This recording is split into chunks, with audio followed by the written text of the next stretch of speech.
What is a tip that you can share with the Razor community that's going to help you like cut through that noise and stand out?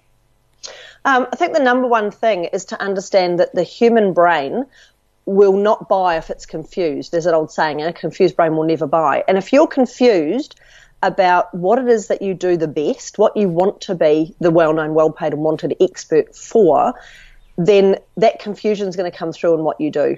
And it doesn't take long. I think you get about 2 seconds or 4 seconds when you hit a website to go, oh, this person's not right, or I don't understand it, and you go somewhere else. So you just have to be really, really clear on it. And it's not easy, Ray. It's something you have to work on. It took me 4 years to create my personal brand and get it right, and I'm still tweaking it.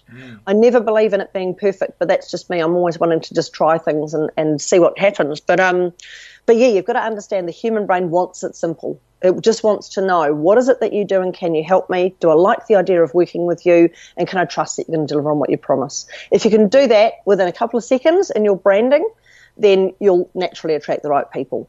Yeah, excellent. And when it comes to marketing efforts, where do you think people should be kind of hanging out? You know, there's a little bit of confusion whether people should be hustling online and social media, or should they be going to meetups and meeting people face to face? Should they be sending direct mail these days because no one's reading emails? Like, how do you think that people should stand out and kind of start that conversation to start talking about who they are and building that personal brand?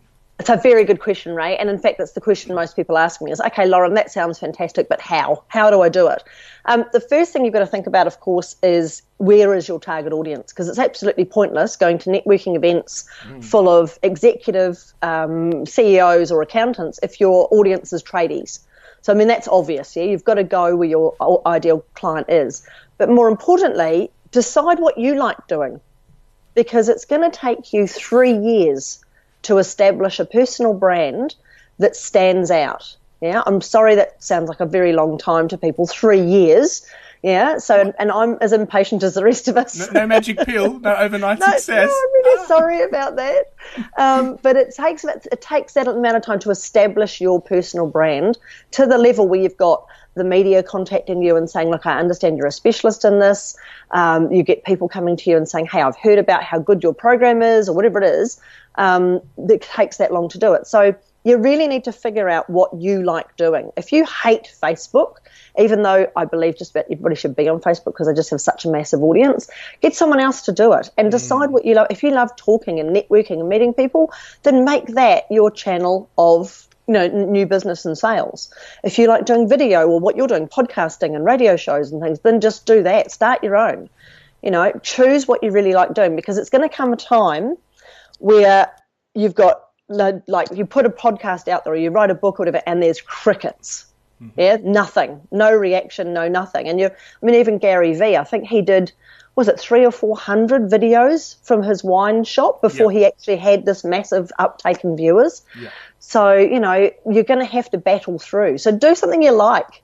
Choose the channel that you really like working with, because it's going to be hard work. You might as well enjoy it. Yeah, absolutely. And that's a good point. Like, Gary Vee would have to have really enjoyed making videos to nobody to do 300 plus before he even got some traction. Yeah, well, look, now he's on video in his car, in his office. He's just never off the blooming thing. So he obviously loves it. Yeah, absolutely. But, it took a while. And I think that's a really good point, that it doesn't happen overnight. And sometimes we can be confused about that because we see other people posting all the glory and the glam, and you think that happened overnight. But, They were so lucky, Ray. Yes, so lucky. I know. Right place, right time.